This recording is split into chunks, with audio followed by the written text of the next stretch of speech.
handling himself. And anyway, it wasn't his job to offer marketing advice to the homeless. I've got my own problems, he told himself. And he lifted his gaze through the heat shimmering off the trucks ahead and saw at the far end of the bridge the time and temperature endlessly chasing each other across the shadow side of the Bank of Texas building. It was just barely 8 o'clock, and already 85 degrees. In the morning glare, the bank's brass logo along the sunlit side of the building blazed as if it were burning. "BOT," said Paul, pronouncing the bank's acronym aloud. B-O-T. Sweat trickled down his breastbone. Both front windows of his unair-conditioned Colt were rolled down, in the unlikely event of a breeze, and his own dress shirt was tossed on the passenger seat so that he wouldn't sweat through it on the drive to work.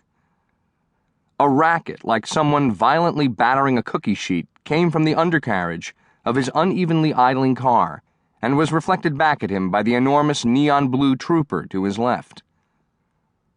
This is not the climate for ambition, Paul thought. And at the edge of his consciousness flickered a retort from his former, more politically engaged persona as a university professor, that this kind of thinking was prejudiced and possibly even racist. Old buzzwords flickered dialectically at the back of his brain like heat lightning along the horizon. Colonial/post-colonial, first world/third world, north/south. But Paul was only barely aware of them. During this moment of distraction, each of the red numerals streaming across the bank at the end of the bridge had grown by 1. Now it was 86 degrees and 8:01, and Paul was late for work. The egg-shaped man had come closer, only a couple of vehicles away. All the other drivers on the bridge sat high up behind their tinted windows, ignoring the man in air-conditioned comfort. Paul had come to think of these more affluent drivers as the truckoisie, middle-class state employees who faced, at worst, a 40-minute stop-and-start commute every morning, but who did it in vehicles capable of fording a jungle stream or hauling half a ton of manure. These vehicles had names that bespoke Spartan virtues, a semi-military asceticism, explorer and pathfinder and samurai.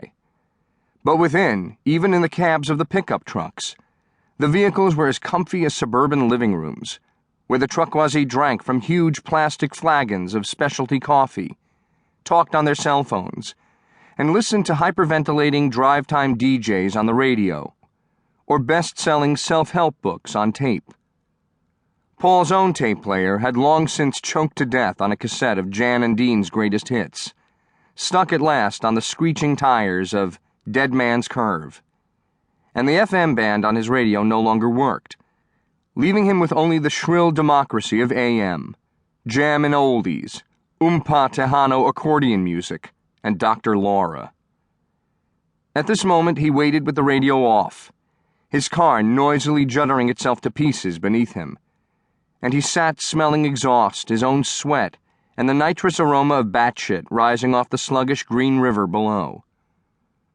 "I'm not a typist," muttered Paul, trying to focus on the matter at hand. "I'm a goddamn tech writer." Suddenly, the egg-shaped man was at the Colt's bumper, swiveling his spectacles in Paul's direction. Paul averted his gaze, trying to avoid eye contact. Too late. The homeless man came up to Paul's window, his eyes huge behind his glasses. Paul glowered straight ahead, his train of thought derailed. This was a breach of panhandler decorum.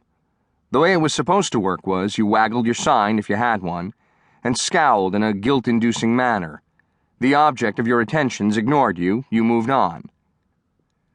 Paul sighed ostentatiously and lifted his eyebrows at the traffic light, just barely visible above the tall rear end of the Pathfinder ahead of him.